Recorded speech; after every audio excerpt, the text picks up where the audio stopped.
On a quiet winter morning in the small town of Maple Creek, Arthur Bennett, a 72-year-old retired history teacher, stood at his front gate in his usual brown wool cardigan and pressed gray trousers.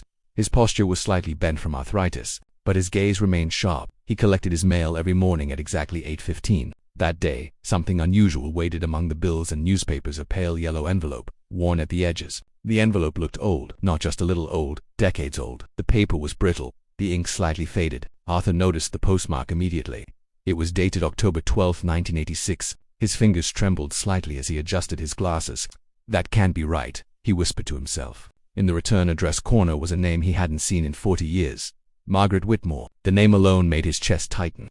Margaret had once been the love of his life, a woman with soft auburn curls, bright green eyes, and a warm smile that could calm even his worst temper. But she had disappeared from his life in the autumn of 1986 without explanation. Arthur slowly walked back into his modest brick house, the wooden floor creaking beneath his careful steps. The ticking of the old wall clock seemed louder than usual. He sat in his favorite armchair, the dark green one by the window, and stared at the envelope for several long seconds, before carefully sliding a letter opener beneath its flap. Inside was a single folded sheet of paper. The handwriting was unmistakable, elegant, looping cursive. Margaret's handwriting. His breath grew shallow as he began to read. "Arthur," the letter began, "if you are reading this, then something has gone terribly wrong." His heart pounded harder. The words felt heavy, as though they had been waiting for decades to reach him. Margaret explained that she had uncovered something dangerous, something connected to Arthur's closest friend at the time. That friend was Thomas Caldwell, now 74 years old, a tall, broad-shouldered man with thinning white hair combed straight back, sharp blue eyes, and a permanent, stern expression carved into his weathered face. Thomas had once been inseparable from Arthur. The three of them, Arthur, Margaret, and Thomas, had shared countless evenings together in their youth. But in 1986, Thomas and Arthur had an argument, a bitter one, and within days, Margaret was gone. She left no goodbye, no forwarding address, just silence. Arthur had always blamed himself for pushing her away. Now, reading her words, he felt a cold realization forming in his stomach. The letter claimed that Thomas had been involved in something illegal, something that Margaret had accidentally discovered. She wrote that she feared for her safety. She had tried to warn Arthur, but she wasn't sure who she could trust. The final lines were hurried, the ink darker as if pressed by a shaking hand. Arthur lowered the letter slowly, his hands no longer just trembling but visibly shaking. Outside, a car engine idled near his gate. He looked through the lace curtains and felt his blood run cold. Parked across the street was a dark blue sedan, and behind the wheel sat a man who looked unmistakably like Thomas Caldwell. Arthur's breath caught in his throat. Thomas Caldwell had aged, yes, deeper lines around his mouth, more gray in his hair, but the intensity in his stare had not softened. He was watching the house. Arthur slowly stepped back from the window, careful not to disturb the curtain. His heart thudded heavily in his chest. Did Thomas know about the letter? The envelope had just arrived this morning. How could anyone know so quickly? The sedan's engine cut off. Silence settled over the street like a heavy blanket.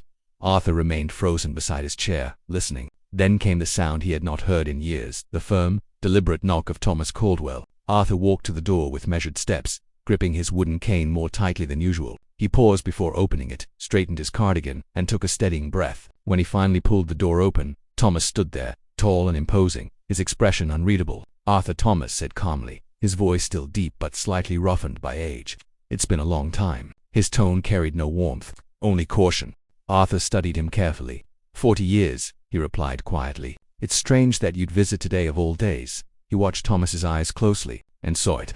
Just for a second, recognition, alarm. Thomas's jaw tightened.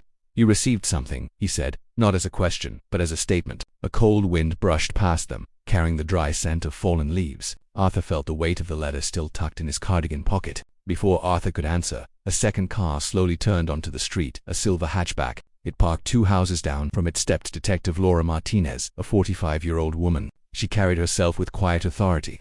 Thomas noticed her immediately. His shoulders stiffened. "You involved the police," he muttered under his breath. Arthur frowned. He hadn't called anyone. Detective Martinez approached with steady steps, her gaze moving from Thomas to Arthur. "Mr. Bennett," she asked politely, "we need to talk. It's about a case reopened this morning, concerning Margaret Whitmore." The name hung in the cold air like a ghost. Arthur felt the ground shift beneath him. "Reopened?" he asked quietly. Detective Laura Martinez nodded. "Margaret Whitmore was reported missing in 1986. This morning, new evidence surfaced." Her eyes briefly moved toward Thomas. Thomas forced a thin smile.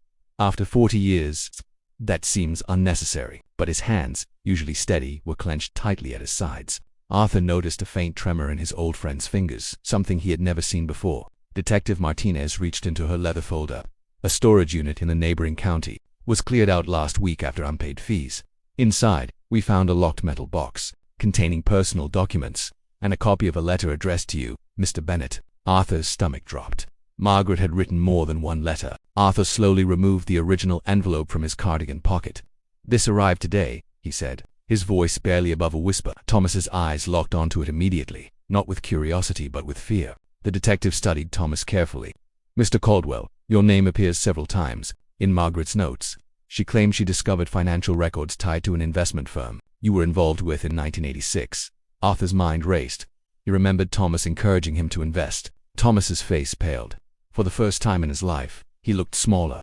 "It was just business," he muttered. She misunderstood, but Detective Martinez's voice remained firm. "The firm collapsed weeks after she disappeared. Several accounts were emptied beforehand." Arthur's heart ached, not only with betrayal, but with realization. Margaret hadn't left him. She had tried to protect him. The argument, Arthur remembered so clearly, had been Thomas pushing him to stay silent about questions Margaret had raised. Thomas finally exhaled heavily, as if carrying a burden too long. "I never meant for it to go that far," he said quietly. He admitted confronting Margaret the night she planned to show Arthur the documents. She had threatened to go to authorities. After that confrontation, she vanished. Thomas claimed he had only wanted to scare her, but he knew more than he had ever admitted. Detective Martinez stepped forward. "Mr. Caldwell, you'll need to come with us. There are still unanswered questions." As she escorted Thomas toward her vehicle, Arthur watched the man he had once trusted more than a brother lower his head for the first time in 40 years. That evening, Arthur sat again in his green armchair, Margaret's letter resting gently in his hands. Outside, the street was quiet. The past had finally spoken. Tears filled his tired brown eyes, not just for lost love, but for the truth that had waited for decades. The letter had arrived 40 years late, but it had changed everything.